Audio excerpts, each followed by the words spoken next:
All right, gang, here we are. We're gonna try to do a reload special. We've got our Lee die set, carbide for 40 Smith & Wesson. Yep. And 10 millimeter. Yep. Same die for 10 millimeter.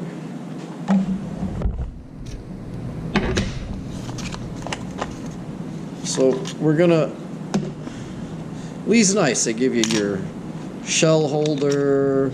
We're gonna knock out primers and resize. So we need this die right here. And we need the shell holder. Okay, there's the shell holder. The shell holder down there.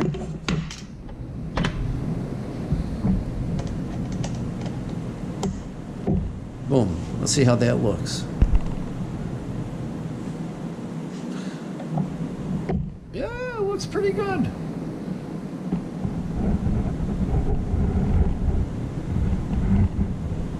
Yeah, we got a good view of the shell holder. Perfect. Nice. Okay. So now I've never done this before. I've done it before, but we're gonna do this all together here. So there we go. I got that lined up pretty good. We're gonna open up the directions. So if you're a beginner, the nice thing about Lee is they give you reloading data. 10 millimeter auto, 40 Smith & Wesson. If you buy a different company's dies, like RCBS, they're gonna handle, that die will handle both.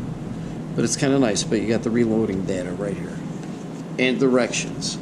Carbide full-length sizing die. Screw the full-length sizer in until it touches the shell holder. So you gotta put that up there like that, and screw this baby in until it hits the shell holder.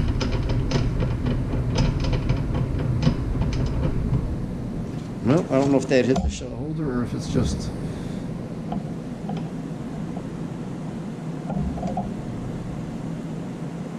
I'm gonna screw it a little bit. Feels like it's hit the shell holder. Then what? You gotta read it.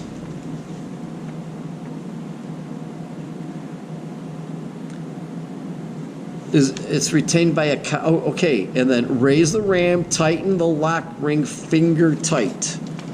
So here's the lock ring, this thing right here, lock ring. So get that finger tight.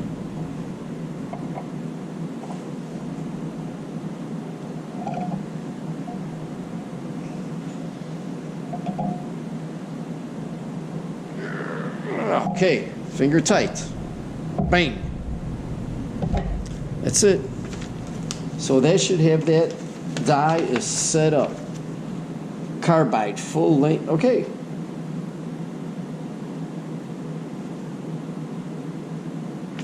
That's it. It's all set up. So, what we're going to do now is we're going to knock out some primers. I was at the range and I thought, oh my God, I need 45 ACP because my buddy's shooting. And I'm thinking, oh man, I picked up a shitload, a crap load of 45 ACP because they're big cases, big, you know, here. This is what I thought I picked up. I thought these were 40, they're not, they're 10 millimeter. And then these right here, 40 Smith & Wessons. So this die will knock out the primer and resize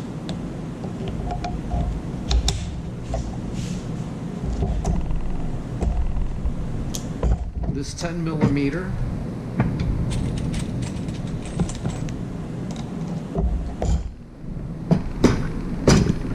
and this 40 Smith & Wesson.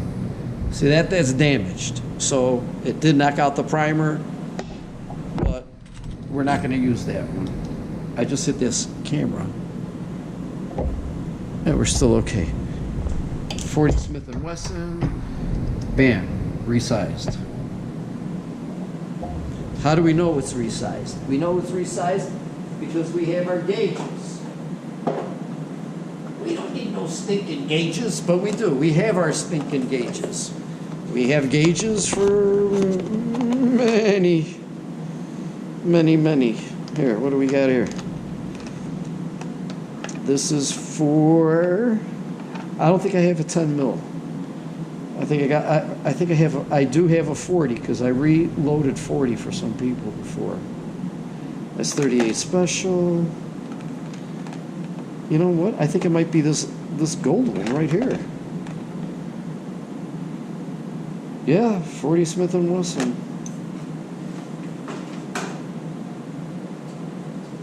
So this is an RCBS die. It's for 40 Smith & Wesson. Max COAL, which is the caliber's overall length. Shows 40 Smith & Wesson. And chamber gauge. That's what this is. Yep. So we're going to give it a shot. Here we go. 40 Smith & Wesson.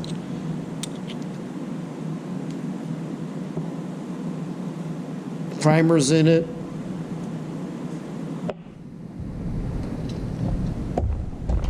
Into the ram. Boom. Out of the die. Resized. Look at that baby. Fits like a glove. This one here fits like a glove. Okay. So now we know that our die is good.